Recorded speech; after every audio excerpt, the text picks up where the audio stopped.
long-haired weirdos, short-haired weirdos, vandals, hooligans. The government, hug the government, love the government, hug the government, love the government, hug the government. Welcome to The Politics Guys, a place for bipartisan, rational, and civil debate on American politics and policy.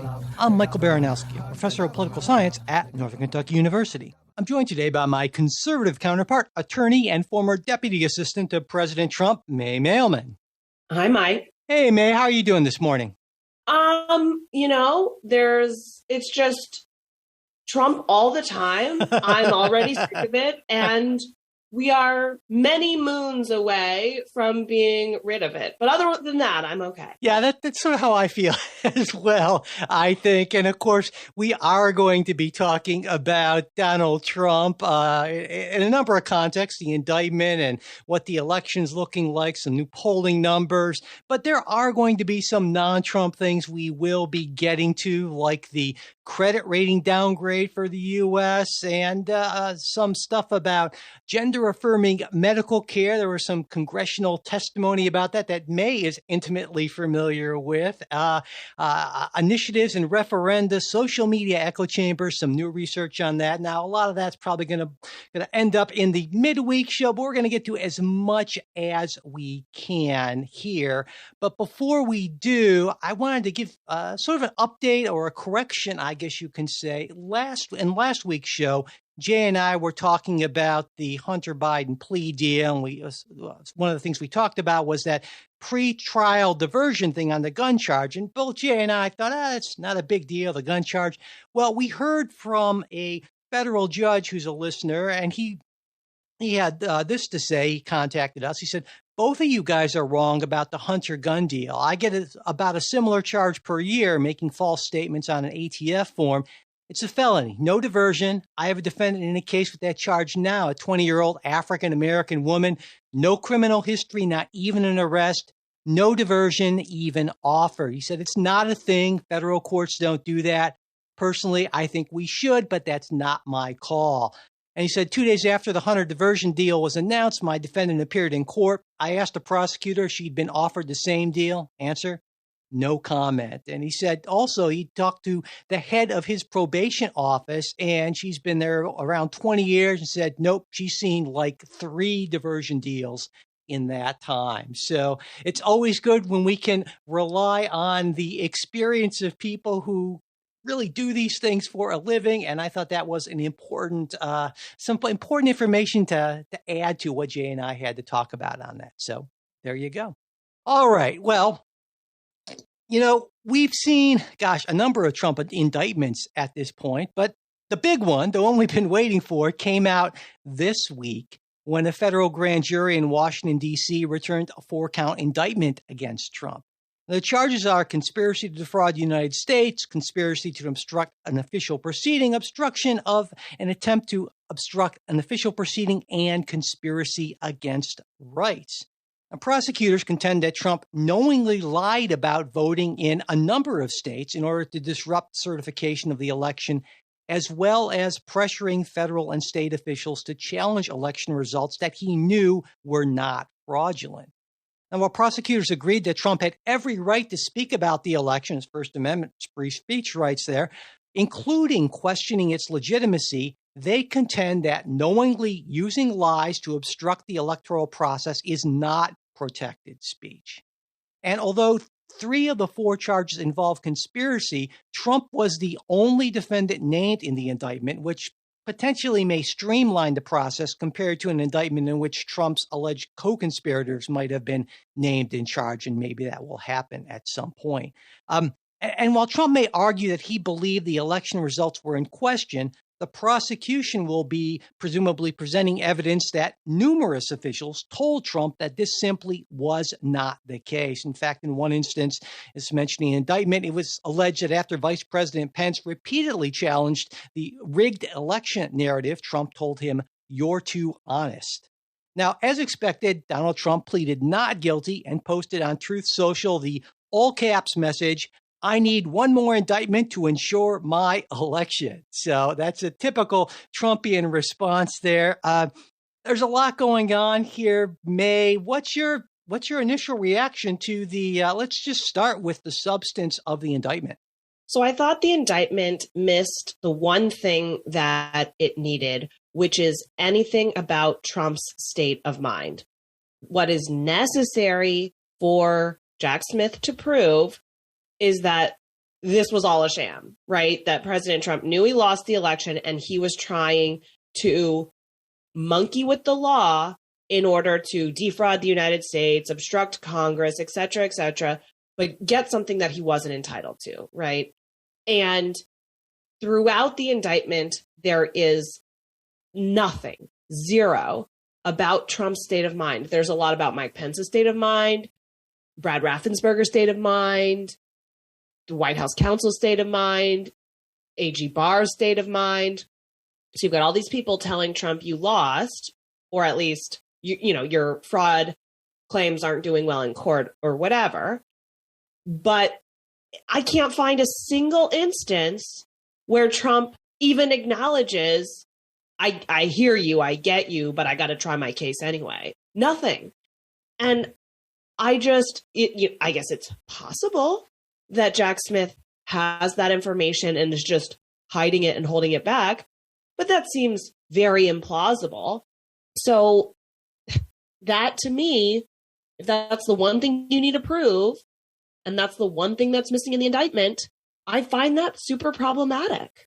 I've heard that from a lot of folks. And one common reaction I've heard from people is, just because you're ignorant of the law doesn't mean that you are somehow absolved or something like that. Now, I think it's a little bit different here, but you're the attorney, and maybe you can explain why in this particular instance, it'd be one thing if, say, Donald Trump shot somebody. So I didn't realize that was illegal. I thought it was okay. That would not be a reasonable defense, certainly.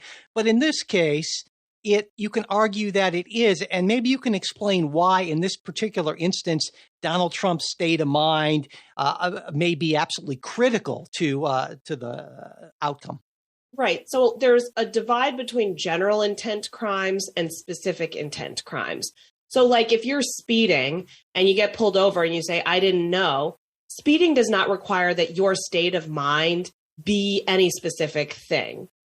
It's just that you're speeding. I mean, you have to be generally aware and knowledgeable. If you pass out in the car and your car ends up ramming into something and it really wasn't your fault, you really do not have a state of mind, then you don't even have general intent. You have no general intent to speed. But in a general intent crime, all you have to do is be intending to do the thing. I'm intending to speed, but you don't have to be intending to break the law. For specific intent crimes, it has to be more than I'm intending to do the thing. And here, when you have, I'm looking at defraud the United States and corruptly obstruct an official proceeding. So for corruptly obstruct an official proceeding, it's that word corruptly. It's not enough that you actually obstructed an official proceeding, which query does, a several hour break, whatever. But let's just assume all the rest of the in the elements of the statute are met.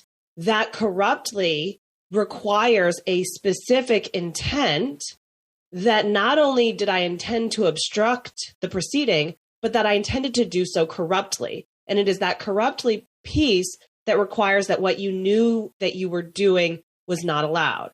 It's like lying on an insurance form. It matters not that there is some state of mind there that's required that you are doing something fraudulently. And so that's the same thing with defraud the United States. There's a lot of case law there that it's not just, what you're doing and it's ignorant of the law, but that you are doing so within a specific intent to defraud the United States. And that defraud piece requires that you're trying to get something that you know that you're not entitled to. So I completely get this argument that in general, it doesn't matter whether what you're doing is illegal or not, because most laws that we have are these general intent crimes. All you have to do is intend to do the act, but not here. And so it seems to me another element of this is you can't just say, well, I didn't know, and well, okay, you can go on your way.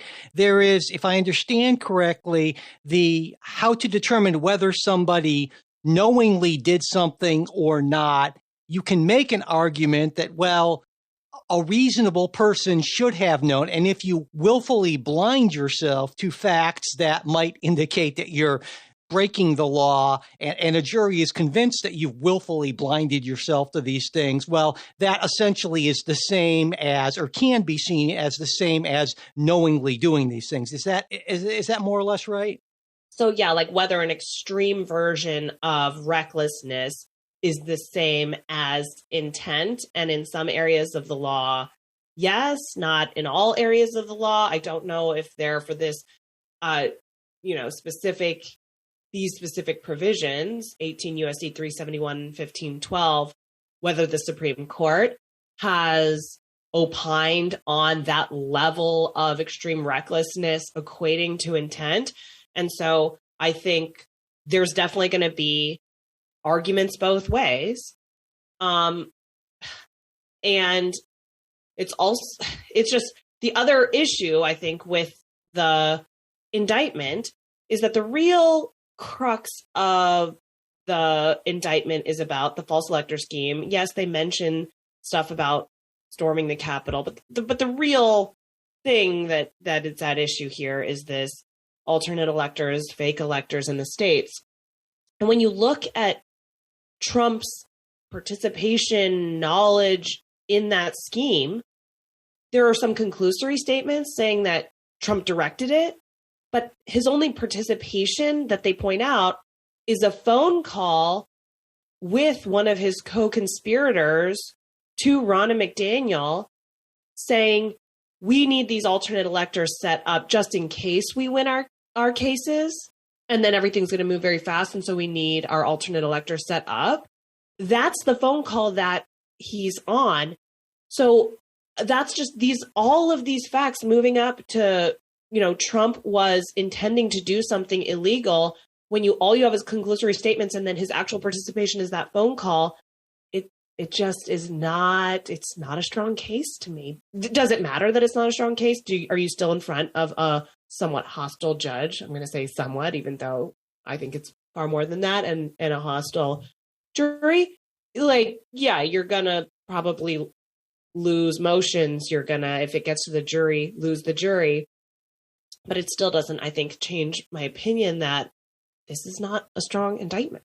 And you mentioned the judge was Tanya Chutkan, was an Obama appointee. She's been one of the toughest judges on sentencing people in regards to January 6th related offenses. And of course, in D.C., you're probably likely to get a jury pool that's going to be less sympathetic, generally speaking, to Donald Trump. But then on the other hand, you do need a unanimous finding from that jury. It doesn't seem to me, based on my reading of the indictment and the fact that, of course, the indictment is probably, I would think, the strongest case because the defense has not had a chance yet to sort of poke holes in that getting all of those jurors to, all you need is one, right? And so I guess to me, it doesn't seem like the strongest case. And so then the question that comes to my mind is, okay, well, Jack Smith is obviously a very smart, very experienced guy. And so either he thinks the case is a lot stronger than I do, and hey, that's certainly possible, or he felt it was worthwhile to go forward with these charges, even though the case might not be all that strong. And I wanted to get your take on that. Right. I think there's two theories on the right. One is Jack Smith is a partisan hack, and this is election interference, and he hates Trump, and there's just a lot of, and the timing with Hunter Biden, it's always right after something that's bad for Joe Biden.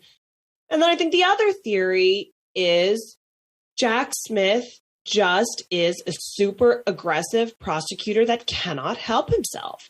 When he's going after Bob McDonald and gets overturned 9-0 by the Supreme Court, it doesn't matter. I mean, he is, if he were to look at you if he were to look at me and his task is go find the crime, he will find the crime and he will bring it without any filter in his brain about whether this is a good idea or not. And so I tend to think it's more the latter, that like, I mean, this is why when I was in law school, there were a group of people all on the left, all who wanted to be public defenders, who just hated prosecutors because prosecutors, maybe like the view that some people have of cops, is that once you have this amount of power, it just like seeps into your soul and you just use and use and use the power. Now, I know a lot of prosecutors. I don't buy into that mentality across the board, nor do I think like all cops abuse their power. But I do see maybe that argument for Jack Smith that just he views his job not in the way that I think a prosecutor should, which is, yes, there's the law. Yes, we have to decide whether you broke it. But then, yes, we've got to think about other things. And instead more, I'm going to bring this case. I'm going to bring this case. And that's really how I see it. Because I would think, especially when you're talking about a special counsel, because that is your sole thing that you are doing, and to put all that time and effort and energy into that and just come away saying, oh, yeah, nothing really there that's strong enough. So sorry. That just seems to me so against kind of what you would expect from someone like a Jack Smith. And you know, when he was appointed, you get all he's a consummate public servant, totally apolitical. We hear these things all the time when these folks are appointed. But I would agree with you that the problem is that, you know, to a guy with a hammer, everything looks like a nail. Well, I mean, Trump looks like a nail to Jack Smith. Of course he's going to. And so that to me seems, I agree, that the simplest explanation for why we're getting what we're getting. But so I guess you would agree with me that it seems probable that Donald Trump won't necessarily be found guilty on any of these particular charges, or what do you think, or do we not know enough at this point? So I am betting that this drags out for so long that guilty, not guilty question is one that we're not going to know until after the general election.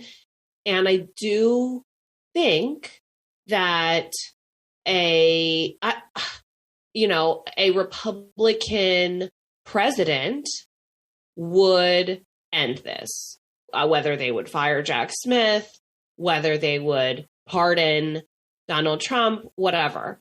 So, like, I think that the political solution is one solution.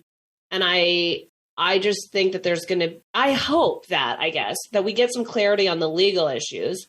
What of these statements is protected by the First Amendment, which aren't? What is the standard for obstruction of official proceeding?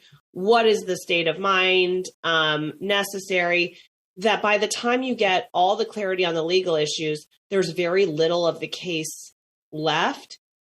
And then only at that point do I think a not guilty verdict is possible. But that's going to require the judge ruling against Trump at the lower proceeding, the DC Circuit ruling against Trump again on the legal issues, taking it all the way to Supreme Court. I mean, I see this as so long of a process.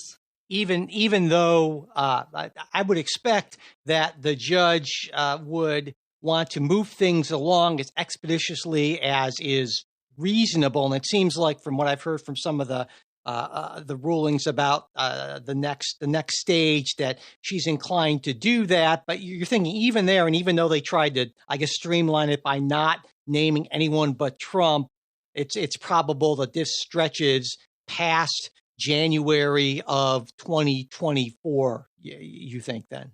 I think even if you were to just not have any motions and just do the trial, like start with, naming witnesses, getting discovery.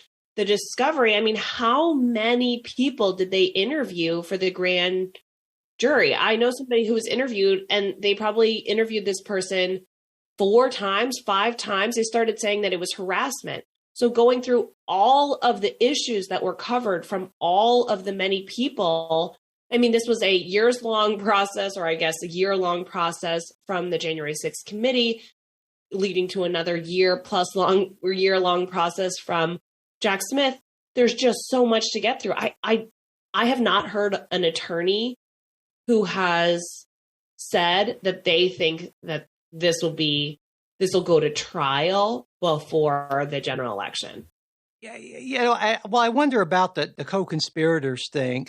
Do you think that those folks were not named, even though we pretty much can figure out who they are, certainly, and that's more or less been done? Do you think they weren't named to maybe try to give them, to give the prosecution more leverage to try to turn those folks, or have the threat of being named and charged over their heads? Or was it, do you think, just to try to streamline things, or some combination thereof, I guess?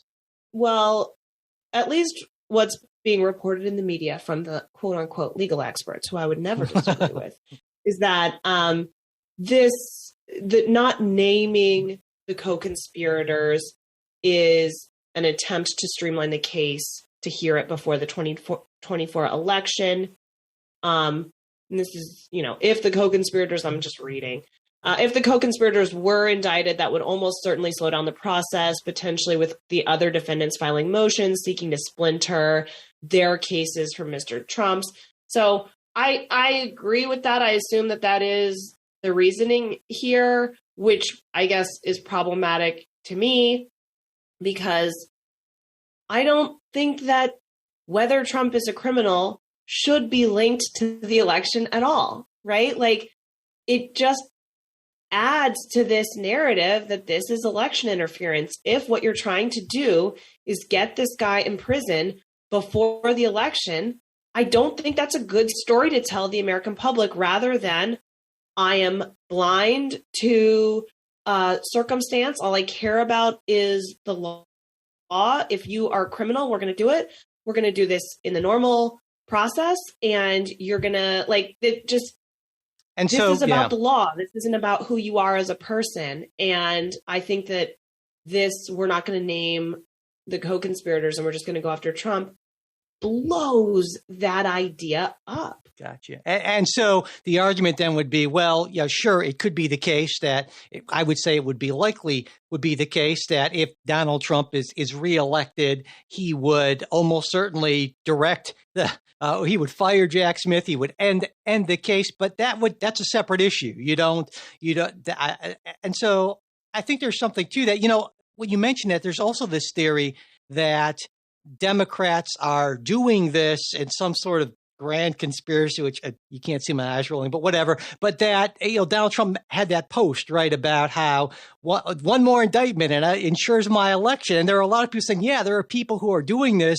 because they're hoping that Donald Trump is the nominee because they feel confident that Joe Biden can beat him and beat him soundly and so forth. And my thinking on that is, wow, be really careful what you hope for, because I remember back in 2016 where I was hoping exactly the same thing.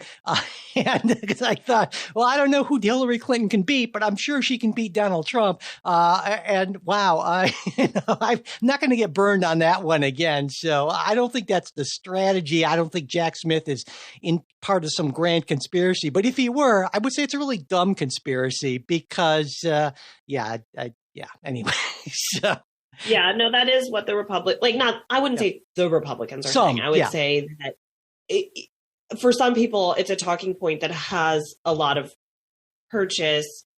But I think the reason that has purchase has to do with the reason that Trump is popular in the first place. And David Brooks had a really good article in the New York Times called "What If We're the Bad Guys?"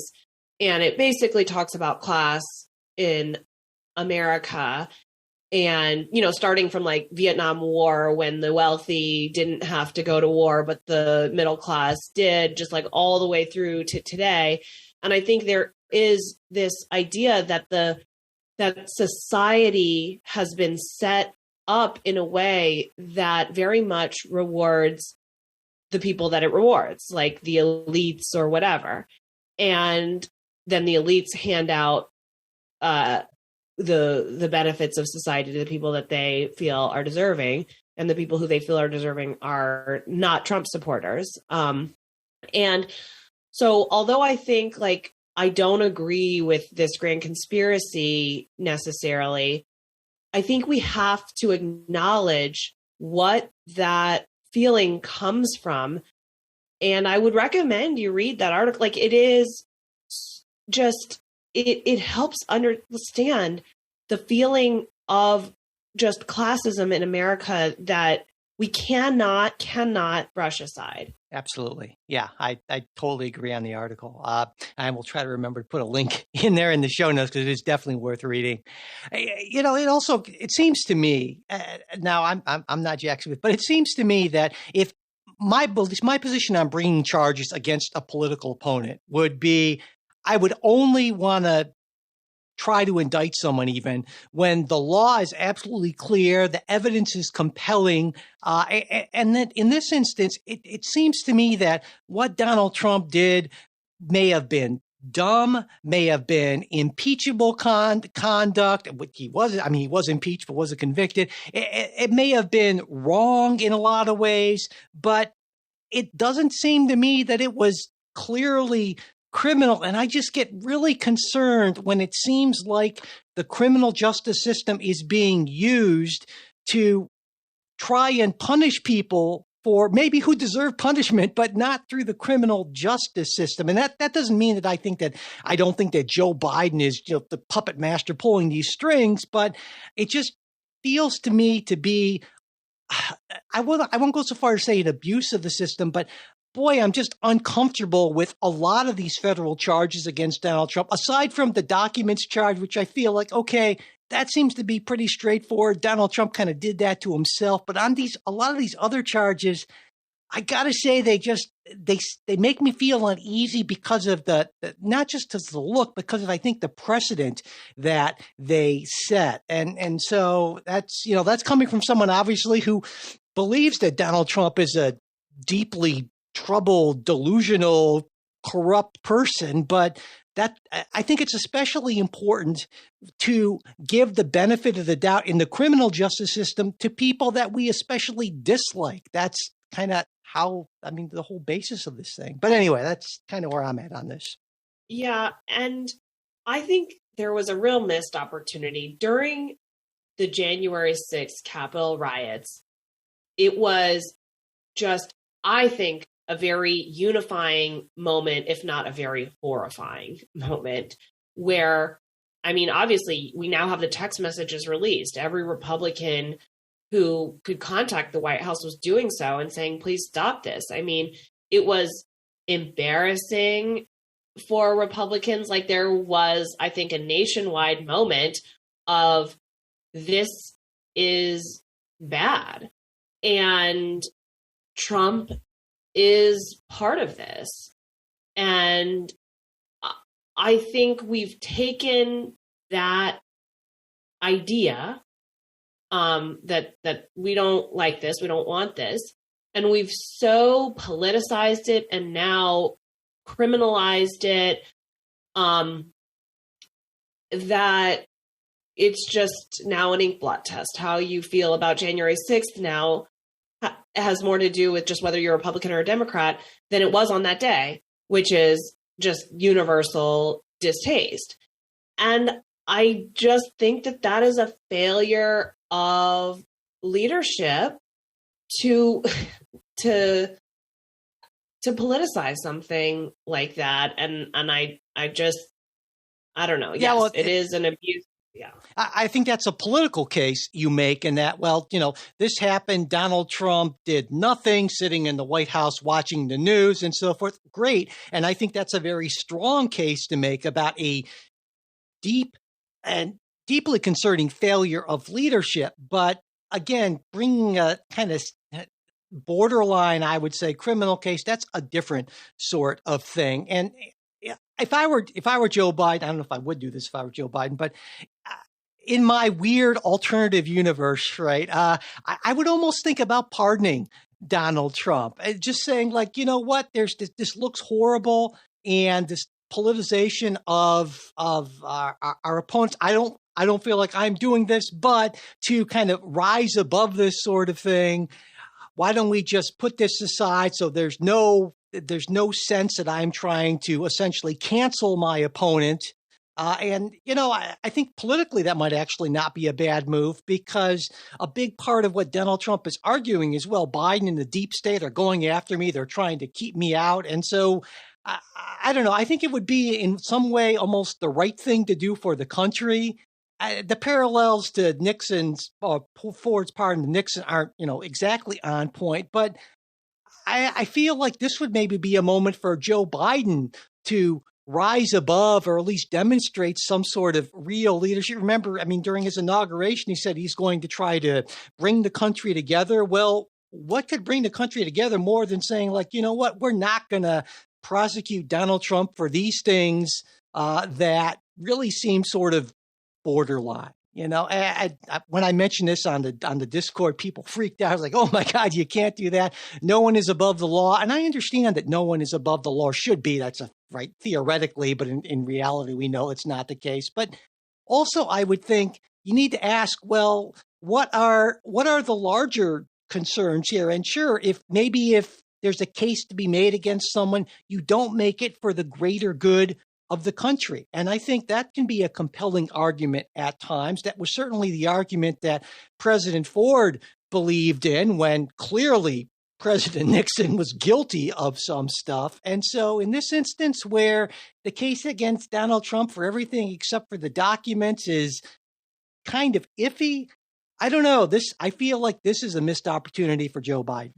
Yeah, and I agree. I think that Joe Biden, if you listen even to his inauguration speech, there was an acknowledgement that he was elected because he wasn't Trump, and people were tired of the bickering and the fighting and partisanship, and they just wanted like this elderly grandfather who was going to just kind of be not a potted plant, but like he wasn't going to be dramatic. And he didn't campaign really, right? And so to be elected under that mandate, which is let's do a little bit less here, and then to turn around and treat it as, and of course, Jack Smith is not Merrick Garland, who is not Joe Biden, but he's a special counsel, not an independent one. And Merrick Garland does report to Donald Trump, even if there is, a degree of separation. That I think you have to understand your mandate. And I don't think that yes, this is definitely something that the January 6th committee was calling for. This is something that the progressives in the party are calling for. But leadership is more than like the headline and the quick hit of endorphins. Leadership is doing the thing that's unpopular, that is not going to get you a lot of applause, but that in your judgment is right for the country. And I'm not saying that this is unique to Joe Biden. I think a lot of our politicians are just and maybe it's a Twitter problem. You just want to get all the likes on Twitter. It has nothing to do with standing up and doing the right thing. It just has to do with, I want to go on Fox News now and I want people to like what I have to say. It's so frustrating. I was thinking about who, if anyone in modern political life that I could think of who was in a prominent position, who would have the courage, or maybe the screw loose to a certain extent, to do something that like I proposed. And the only name that came to mind, and I'm admittedly biased here, would be John McCain, for anyone in the last like generation or so, a prominent figure who might be willing to take a risk like that for the sake of honor, integrity, those sort of things. But you're right. It's just in such short supply, and it's just deeply depressing and distressing and so forth, But one other aspect of this I wanted to ask you about or bring up is, some folks have mentioned, well, in one way, this maybe helps Donald Trump. Certainly, I would agree with you. It helps him with Republican primary voters. But some folks would say, well, look at all the cash he's burning through legal defenses. And he's burned through an awful lot of it. I think in 2023, he's taken in $53 million or slightly more, but he's burned through around $43 million, largely in legal expenses here. But my take on this is that doesn't really matter. Just simply because once you get to the general election, and I think Donald Trump just breezes through the Republican primary. Jay, if you're listening, I'm sorry. It's just how it's going to happen. I think that the money will be there because the alternative is Joe Biden, and Joe Biden is a deeply unpopular alternative to a lot of folks. And so I really think this talk about how this hurts him in terms of fundraising, I don't really buy that also because Donald Trump is the greatest we've ever seen at getting free media. So that's kind of my take on that. I wanted to get your thoughts. Predicting Donald Trump's political future is such a fraught exercise. Yeah. So I'm going to be wrong, whatever I say. Sure. But, yeah, I mean, before the Alvin Bragg indictment, he had a 15-point lead over DeSantis. Now he has a 30-point lead. So he's doubled his popularity in the primary by getting himself indicted. And I think that was largely driven by the sheer ridiculousness of the fact that you need to pay like a porn star with your campaign funds. That ridiculousness, I think, drove some of that support. I tend to think that this indictment falls more into the Alvin Bragg category than it does into the classified documents category. And therefore, this is also going to help him in the primary. He'll have more than a 30-point lead over DeSantis then.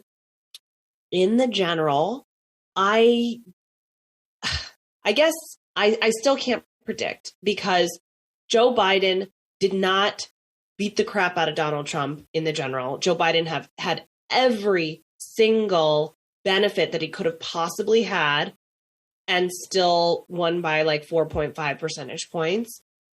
And now the news cycle will be all Donald Trump all the time. And I think if you're trying as the White House to sell anything, to sell Bidenomics, to sell whatever you want to sell, Inflation Reduction Act, whatever, you can't because you have now lost the news cycle forever. And I know that being in jail is not necessarily a positive news cycle for Trump. However, sometimes all news is good news. And if you're going to have like a low turnout election, which, that used to benefit Republicans. I don't think that's so much anymore because Republicans are no longer like the high educated voters. I think now it's pretty split. So, but, if you're going to have a low turnout election, maybe, I don't know. This far out, it definitely is something of a crapshoot, I would say. Well, let's get into that, actually, because it kind of segues really, I think, nicely into that, because just before that latest indictment came out, there was a big New York Times Siena College poll that found that President Biden is really neck and neck with Donald Trump. And, when people in the poll were asked who they'd vote for if the election were held today, 43% said Trump, 43% said Biden, and 6% said, well, if that's the choices, I'm not going to vote. So, and 4% said they'd vote for another candidate. And then there was 4% who said, I don't know at this point. And it's clear to me that even Biden supporters aren't generally very excited about the prospect of another 4 years of Joe Biden. I mean, only 45% of potential Democratic primary voters in this poll wanted to see Biden renominated. And of those, if you take a look at that 45% that 55% said, I'd rather see someone else, around 44% of them said, well, it's his age, it's his mental acuity, and 20% said, it's his job performance. But essentially here we have, I would be surprised if we didn't get a rematch of 2020, which in a weird way was kind of, I will argue, a rematch of 2016, where you find the most unlikable people, the most polarizing people, right? I mean, I think Donald Trump wins in 2016 because the Democrats find a way to nominate someone who's even more unlikable in some ways than Donald Trump. And then in 2020, you nominate just a very lukewarmish kind of Democrat who really no one outside the Biden family is enthusiastic about. And then we have a rematch of this in 2024. And that's why I think, that people say, oh, Donald Trump can't possibly win. I I don't know. I certainly would not be surprised if he did, and these polling results seem to suggest that. But I wanted to get your take. What do you make of these early polling results right now? So I'm of the mind that Donald Trump cannot win a general election, no matter who you put him up against. You could put him up against Kamala Harris. You could put him up like against Big Bird, and Big Bird would win.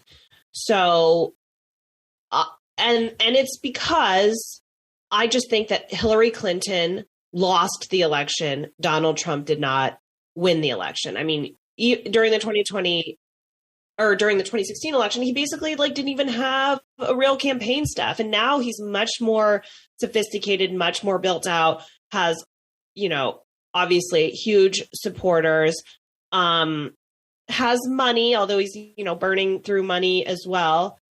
So I just think you can't recreate 2016. You cannot take someone so disliked, so corrupt, who just was so fake. I mean, what do you keep in your purse? Look I've got hot sauce in my purse. Who's the one person in the world you'd ever want to meet? Who's the one person? Lizzo. So you can't recreate Hillary Clinton. And because you can't recreate Hillary Clinton, I just don't see any path for Trump. I know that all these polls say that they're neck and neck.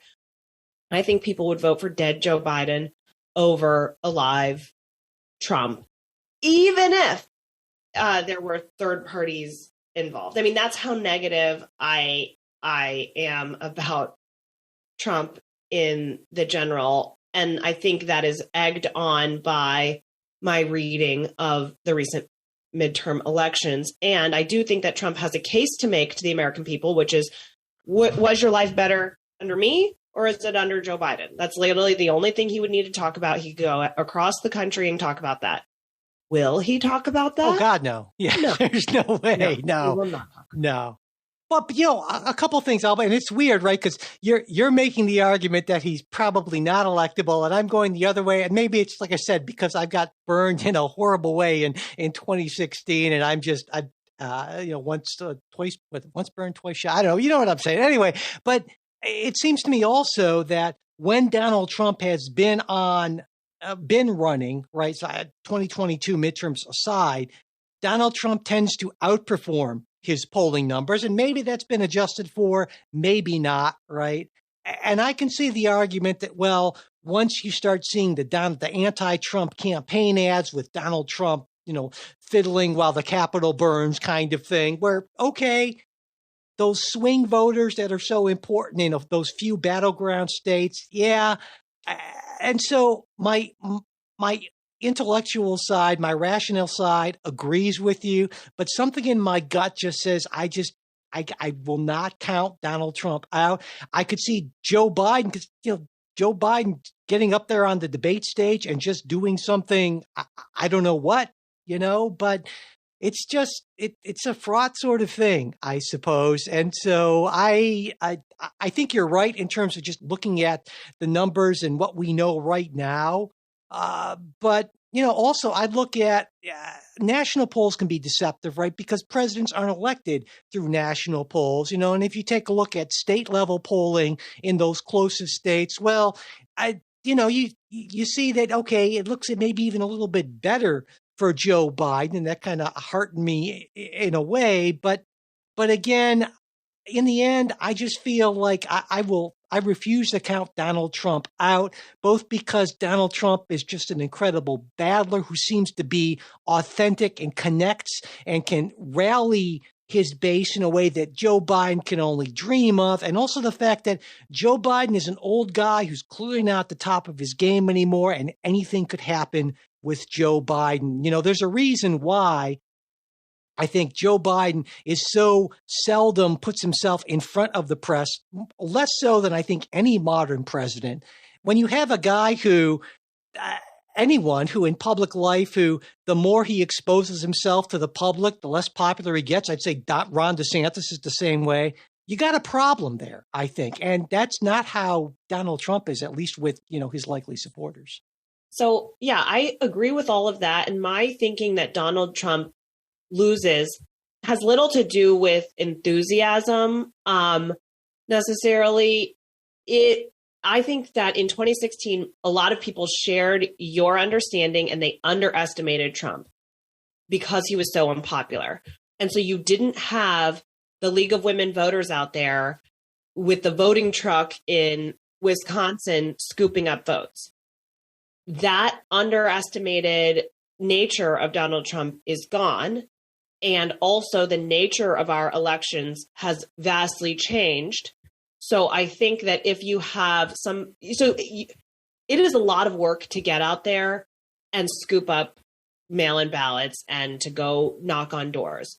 You have to be very motivated to do it.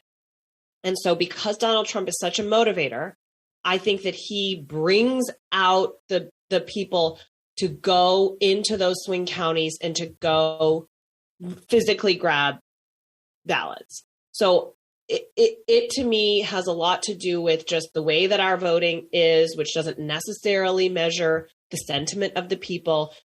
I think it is skewed a lot toward how much legwork are the more extreme partisans willing to do. And I think when it comes to Donald Trump, the more extreme partisans are willing to do a lot of legwork.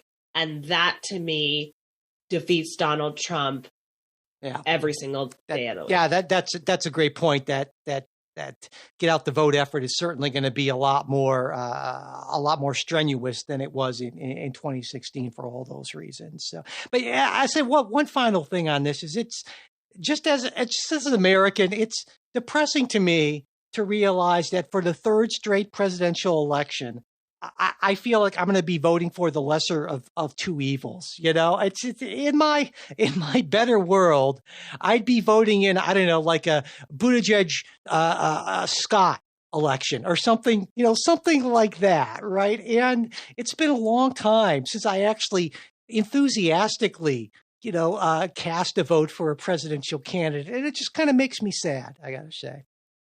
Well, let's move on from all of this presidential politics stuff to something very different, and that is early this last week, Fitch, one of those big three credit rating agencies, downgraded its long-term rating for the U.S., saying that the downgrade reflects the expected fiscal deterioration over the next 3 years, a high and growing general government debt burden, and the erosion of governance relative to AA and AAA rated peers over the last 2 decades that's manifested in repeated debt limit standoffs and last-minute resolutions.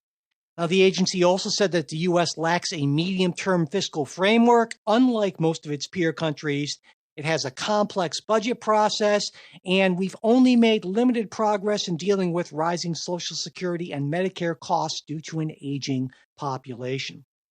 Fitch also projects that the U.S. economy will go into a mild recession toward the end of this year and into 2024, lower GDP growth. Now, that said, one positive in their report, they said, well, U.S. has key structural strength like a large, advanced, well-diversified, high-income economy, a dynamic business environment, and, of course, the fact that the U.S.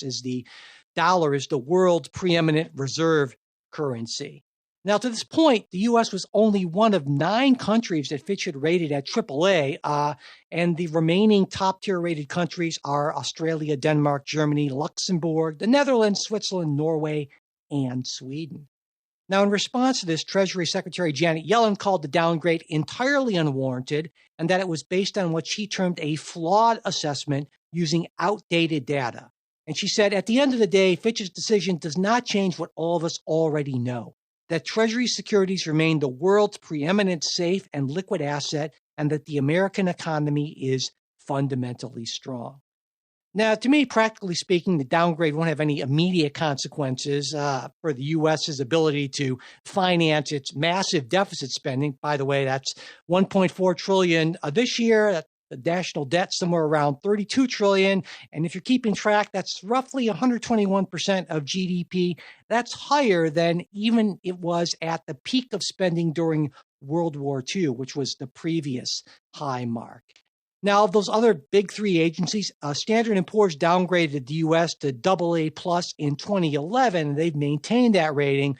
Moody's, the third of the big three, still has us at AAA. So is this, in your view, May, anything to be all that concerned about, or just much ado about not a whole lot? So I think it is, I hate to use this word, but an indictment on our budget process, our spending problem. And I think that that is something to be taken seriously. I do think that maybe it won't happen tomorrow, but it will increase the cost of our borrowing, and our borrowing is enormous. So enormous that it will eat up, and this is according to the Committee for a Responsible Federal Budget, a third of income growth over the next 30 years. So any amount that you consider that people are going to make more money, a third of that is going to be scooped up and either pay for our debt, pay for tax increases in order to pay for that debt, etc. So I think that is pretty sky is falling. Like, that is a quality of life that is a third less than we would otherwise have. And not only that, but I guess I can accept a rating downgrade if we have the steps that we know are going to put this country on the right track spending wise, and we know that this is a blip in the road and that things are getting better. But this, to me, is just one step on the way to another rating downgrade, because our debt problem is primarily Social Security and Medicare. And we have no solution, no proposed solution. We can't even talk about. Both Republicans and Democrats are now on the don't touch it train. And if you don't touch it, they are going to go insolvent by 2033 and 2034. And under that system, Social Security benefits will automatically be cut by 20%, and Medicare payments will be cut by 11%. And that will continually increase. So we can't even have the conversation. So this, to me, is just a small warning sign, but we're not on the right track. So it's just going to get worse. And that, to me, is a real concern, because my positive scenario, right, is that markets and these sort of market mechanisms gradually increase the cost of borrowing to the point where our political leaders say, well, we have to do something about this, and it'll be kind of a gentle correction. But for all the reasons you point out, it doesn't seem to me like that's all that likely. The more I think about it, is that there'll have to actually be a serious crisis. Like, I am sure that Congress will not allow benefits for Social Security to be, slashed that drastically. So they'll have to take some sort of action. But of course, the time to take action, have rational action that is not so disruptive, is to do it well in advance of the crisis. But I think, given how different even Republicans and Democrats who are talking about that, how different their approaches to this would be, that we're going to need a crisis for anything to happen. And I just see something really bad happening, a decade or so from now, and not really any good way to avoid it. I agree. Just in the first 9 months of fiscal year 2023, we borrowed $1.4 trillion. Like a trillion, you can't even fathom what a trillion means, how large that is. And that's borrowed, not spent. So we have an out of control spending problem. You can't address it by, I know, like in the Fiscal Responsibility Act, which was the sort of debt ceiling measure, we're going to do little fixes to SNAP benefits, and we're going to, do tiny fixes around the edges. It is Social Security. It is Medicare. You cannot tax the crap out of people to pay for these things. Those programs themselves need to be fixed. You can't tax the rich. I mean, you could tax the poor, you could tax the middle class and the poor to pay for it. Absolutely. You're just going to have, that's going to have to be a big decision. The rich just can't pay for it. It's just too much. So,